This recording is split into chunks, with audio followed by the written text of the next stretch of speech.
සුබ දවසක් වේවා. අද අපි Protect Realize YouTube channel එකෙන් ඉලෙක්ට්‍රෝන විද්‍යාව සම්බන්ධ වෙන SMPS ඒ කියන්නේ switch mode power supply board එකක තියෙන ගැටලුවක් निराකරණය කරන හැටි කතා කරනවා. එහෙනම් බලමු මොකක්ද මේ SMPS එකට වෙලා තියෙන්නේ කියලා. right. අපි බලමු එහෙනම් SMPS S-120-12 S-120-12 කියන SMPS එකක් මේ තියෙන්නේ. බෝඩ් එක අපි එළියට අරගෙන බලමු මොකක්ද ගැටලුව වෙලා තියෙන්නේ කියලා.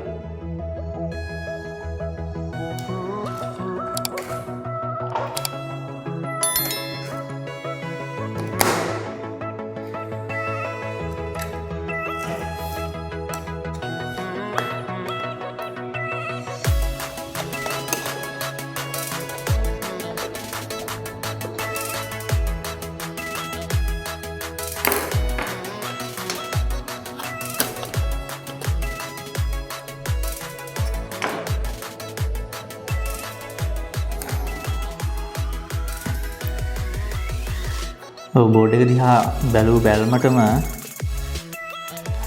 මෙතන තියෙන කැපසිටර් එක සම්පූර්ණයෙන්ම ඩැමේජ් වෙලා තියෙනවා. සම්පූර්ණයෙන්ම කර වෙලා ඩැමේජ් වෙලා තියෙනවා කැපසිටර් එක. බලමු ඉතින් තව ගැටලු තියෙනවද දන්නේ නැහැ. අපි චෙක් කරලා බලමු.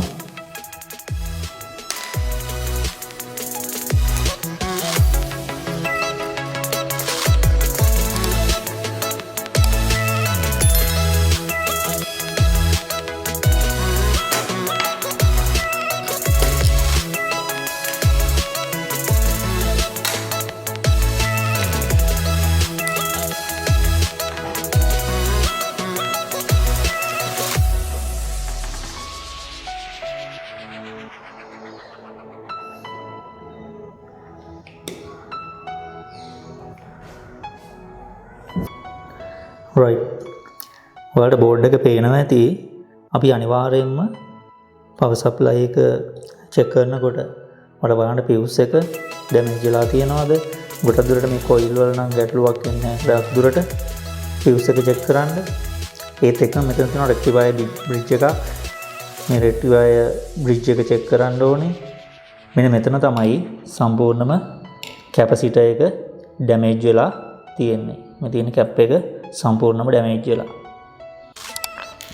ඒත් එක්කම මෙතන තියෙනවා Schottky diode එකක්. මේ තියෙන්නේ Schottky diode එක. මේ diode එක check කරන්න. ඒත් එක්කම මෙතන තියෙනවා switch mode transistor දෙකක්. මෙන්න මේ transistor දෙක අපි check කරගන්න ඕනේ. ඒත් එක්ක මේ diode normal diode ටිකක් තියෙනවා. diode ටික check කරගන්න. ගොඩක් දුරට ඒ වගේ තමයි ගැටලුව එන්න පුළුවන්. ඒත් එක්ක මෙතන තියෙනවා කුඩා ට්‍රාන්සිස්ටර් 3ක්. මෙන්න මේ ට්‍රාන්සිස්ටර් 3ත් ඒත් එක්කම චෙක් කරගන්න. right. මම මල්ටිමීටර් එක ඩයෝඩ් චෙක් මොඩ් එකට එහෙම නැත්නම් බස් මොඩ් එකට දාගෙන අපි ඉස්සල්ලාම fuse එක චෙක් කරලා බලමු. මෙතන තියෙන fuse එක ඩැමේජ් වෙලාද කියලා චෙක් කරලා බලමු. නැහැ. fuse එක හොඳයි. ඒත් එක්ක මෙතන තියෙනවා resistor එකක් 680k 680k resistor එකත් චෙක් කරගන්න. ඒත් ගැටලුවක් නැහැ. මෙතන තියෙනවා rectifier bridge එකක්. මේ bridge එක අපි check කරලා බලමු.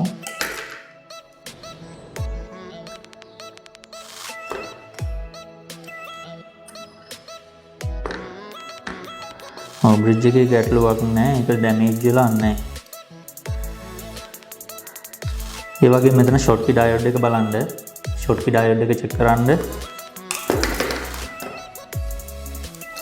ඒකෙදි negative line එක මැද pin එකට දීලා check කරලා බලන්න. beep sound එක දිගට එනවා නම් ගැටලුවක් තියෙනවා. කෝකටත් බෝඩ් එකකින් ගලවගෙන බලන්න ඕනේ. ඒ ෂෝට් එක ඒ විදිහටම පෙන්නනවාද කියලා. මේක නම් ගැටලුවක් නැහැ. ඒ වගේ මෙතන තියෙනවා ස්විච් ට්‍රාන්සිස්ටර් දෙක අපි චෙක් කරලා බලමු.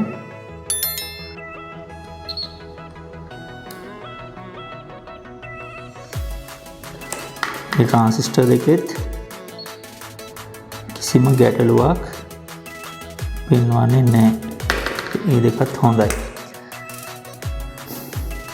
ඒ වගේ මම ඩයෝඩ් ටික චෙක් කරා. ඒවා කිසි ගැටලුවක් නැහැ. කැප් දෙක හොඳයි. මෙතන තියෙනවා NTC තර්මිස්ටර් එකක්. තර්මිස්ටර් එක චෙක් කරන්න ගැටලුවක් තියෙනවද කියලා. මේ තර්මිස්ටර් එකේ නම් ගැටලුවක් නැහැ. බීප් සවුන්ඩ් එක එනවා. සාමාන්‍යයෙන් වැඩ කරන්නේ නැත්නම් බීප් සවුන්ඩ් එකක් එන්නේ නැහැ. මේ තර්මිස්ටර් එක හොඳයි. එහෙනම් වෙන ගැටලුවක් මේකේ හොයාගන්න නැහැ. කැප්ස් ටික ප්‍රතිරෝධක ටික රෙසිස්ටන්ස් ටික ගැටලුවක් නැහැ. ඒ වගේ පාඨාංක නිවැරදිව තියෙනවා. එහෙනම් ගොඩක් දුරට ගැටලුව තියෙන්නේ මේ කැප් එකේ. අපි මේ කැප් එක රිප්ලේස් කරලා බලමු.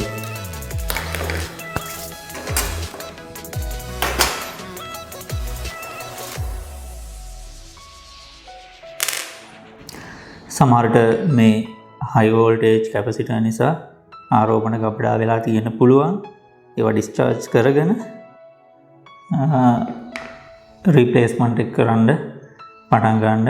ඒ වගේ මල්ටිමීටරෙන් චෙක් කරන්න. රයිට්, අපි රිමූව් කරගෙන ඉමු මතන තිබ්බ කැප් එකේ පින් දෙක.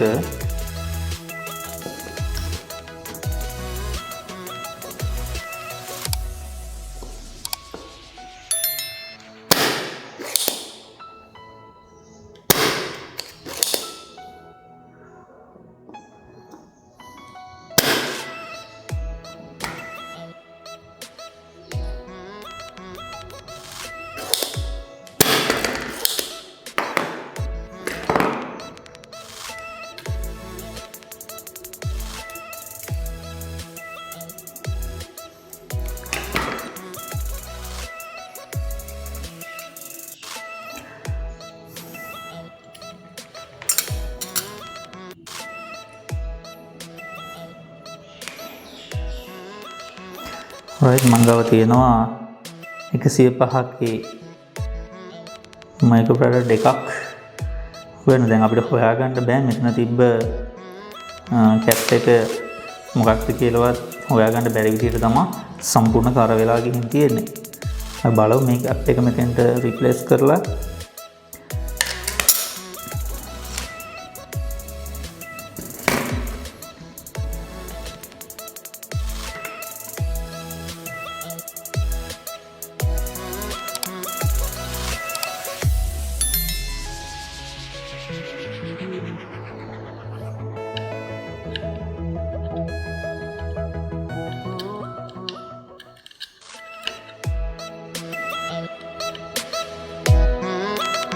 right, අපි කැප් එක රිප්ලේස් කරලා බලමු.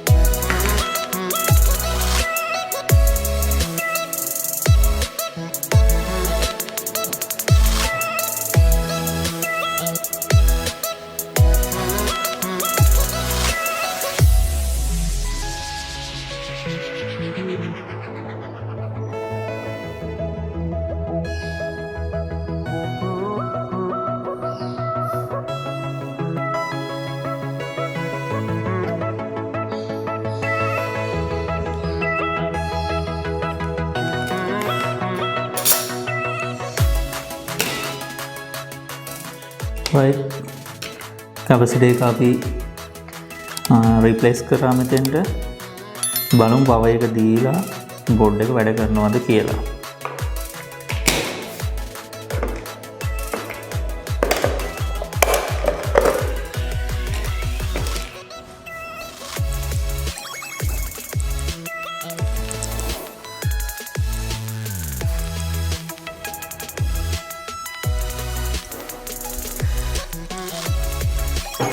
right අපි බලමු power එක ලබා දීලා board එක වැඩ කරනවද කියලා.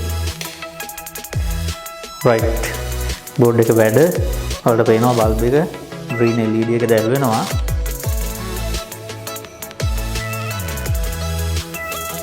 අපි voltage check කරලා බලමු.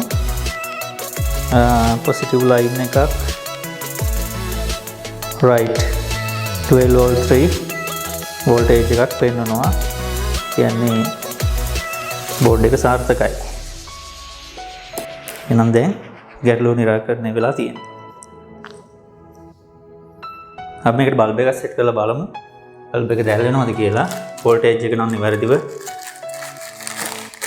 voltage එක පෙන්නනවා.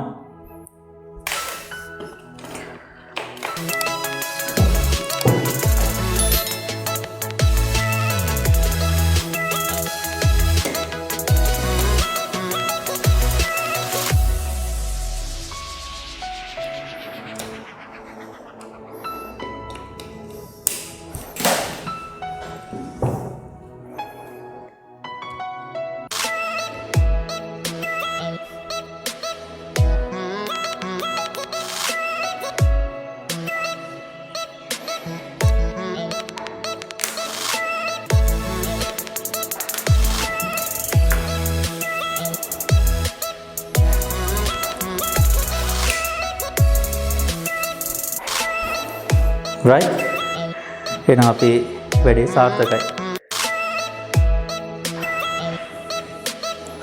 SMPS repairing එක සාර්ථකයි.